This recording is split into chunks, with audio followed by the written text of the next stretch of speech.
Bonjour à tous, bienvenue dans ce nouvel épisode de Celeb Chat Podcast. Avec ma voix un peu enrouée, mon nez qui est bouché, il fait froid, il pleut, peut-être que vous pouvez l'entendre. J'enregistre dans ma cuisine pour vous raconter ma vie.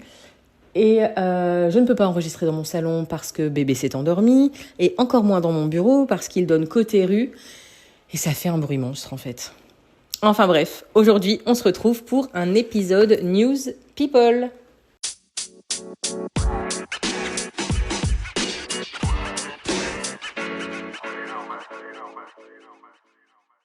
Alors, parlons du nouvel accessoire de Kanye West. Je ne sais pas si vous avez vu, mais sur son Instagram, il a partagé une photo en gros plan de sa mâchoire. Il ressemble, en fait, ça m'a fait penser à, vous savez, ces acteurs qui jouent les méchants dans les Walt Disney ou les Marvel. Alors, en fait, il l'a remplacé, alors, je ne sais pas s'il les a remplacés ou s'il les a recouverts d'un genre de dentier en titane.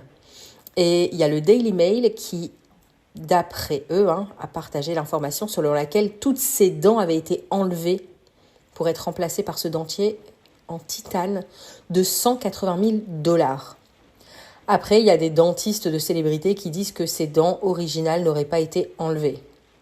Alors déjà que j'ai jamais trop aimé son style, ses vêtements craqués trop larges, mais alors aujourd'hui c'est pire que tout, il devient une parodie de lui-même.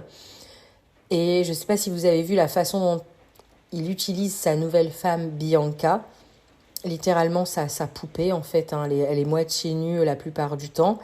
D'ailleurs, ça m'étonne beaucoup parce que ça me rappelle un épisode des Kardashians dans lequel il reprochait à Kim d'être trop dénudée. Ok. Kate Middleton a été hospitalisée et opérée suite à un problème abdominal. Elle est actuellement en convalescence et le 19 janvier dernier, Harry, le fils du roi, il présentait une remise de prix. Et en fait, il a pas évoqué la princesse de Galles, Kate Middleton. Et des experts royaux ont trouvé cela irrespectueux. Il y a un expert qui a dit aux médias, il avait juste besoin de dire une phrase. En fait, je pense que c'est horrible et irrespectueux qu'il ne l'ait pas fait.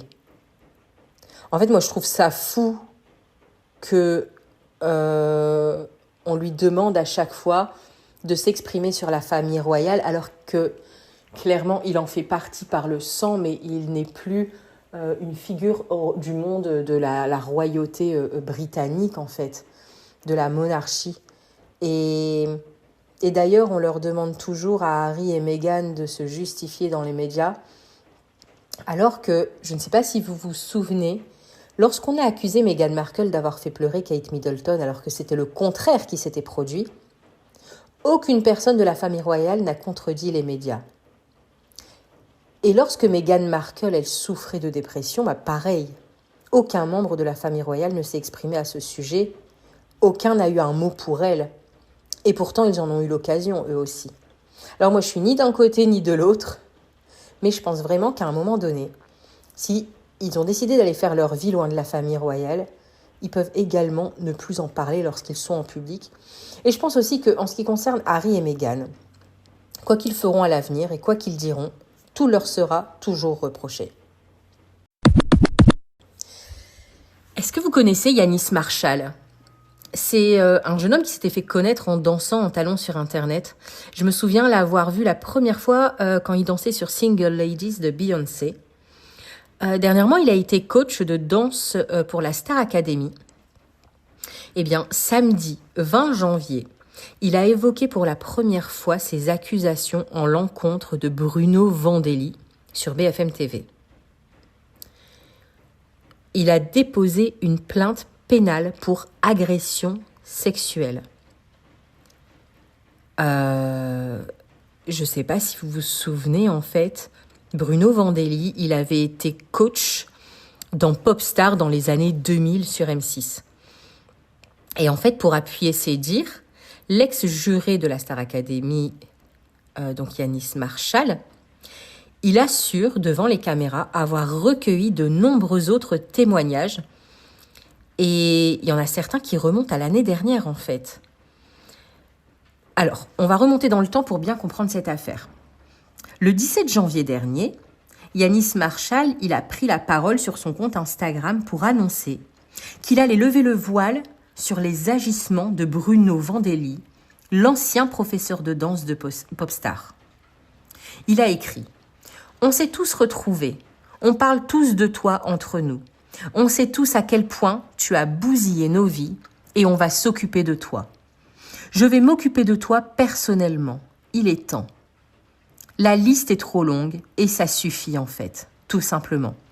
Bonne chance, prépare-toi parce que je serai sans pitié et vraiment, il faut que tu le saches. » On apprend alors que Yanis Marshall prépare depuis des mois une plainte contre celui qui a été son professeur de danse durant son adolescence. Une période durant laquelle il dit que Bruno Vandelli l'aurait violé à plusieurs reprises. Il ajoute « Il y a eu une emprise sur un mineur. Cela a duré des années et c'est en fait une manipulation. Je suis devenu amoureux de lui, j'avais 14 ans et il en avait 42, l'âge de ma mère. Je le considérais comme mon père, c'était un dieu. » Il a expliqué tout ça sur BFM TV. Et toujours selon Yanis Marshall, environ 16-17 personnes ont déjà répondu à son appel à témoins sur les réseaux sociaux. Des faits qui remonteraient à des années avant les siens, mais aussi bien après. Des gens, alors il dit, des gens qui veulent témoigner, on est vers 7 ou 8 victimes. Il y en a pour qui ça date de 90, moi 2004, et le dernier en date est de 2023. Il dit en 30 ans, il ne s'est en fait jamais arrêté. Et selon lui, ces derniers faits auraient même été la cause de la fermeture de l'école de danse de Bruno Vandelli. Affaire à suivre. C'est à travers une émouvante story sur Instagram que ce dimanche 21 janvier, Inès Reg, l'humoriste, a annoncé son divorce avec Kevin Debonne. J'aime beaucoup cette fille, hyper naturelle, et en fait je l'ai vraiment découverte quand elle a fait Koh-Lanta. Je l'ai trouvée exceptionnelle avec sa sœur. Elle a écrit en story Instagram « Toi et moi, on a donné une nouvelle définition au mot divorce. C'est s'aimer sans vouloir se faire de mal. Se respecter, se quitter pour ne garder que le meilleur. On s'est aimé, on ne regrette rien. C'est un magique souvenir. On finit de la plus belle des manières, dire au revoir aux amoureux qu'on a été à l'endroit où l'on s'est dit oui. » Et en fait, dans la story suivante, on les voit se taper dans la main puis se prendre dans les bras. Alors sur le coup, j'ai trouvé ça très poétique et c'était une façon assez légère de se séparer sans drama. Je trouvais ça très beau. Et puis en fait, en voyant ça, je me suis dit, est-ce que ça va pas être une toute autre histoire lorsque soit Kevin, soit elle décideront de se remettre avec quelqu'un d'autre en fait. Je pense que ça se passe jamais vraiment sans drama.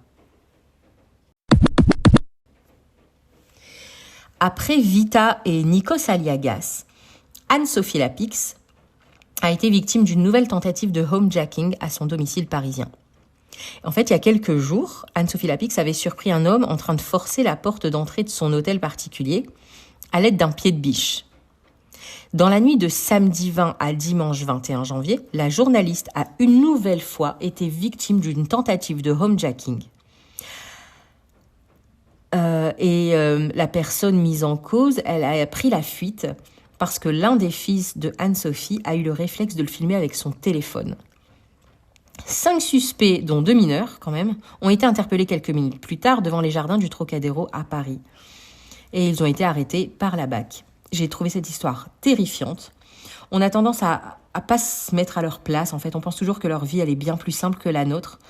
Mais lorsque Vita a raconté avoir été attachée et séquestrée avec son mari et ses enfants, j'ai à peine pu imaginer la frayeur que ça doit être.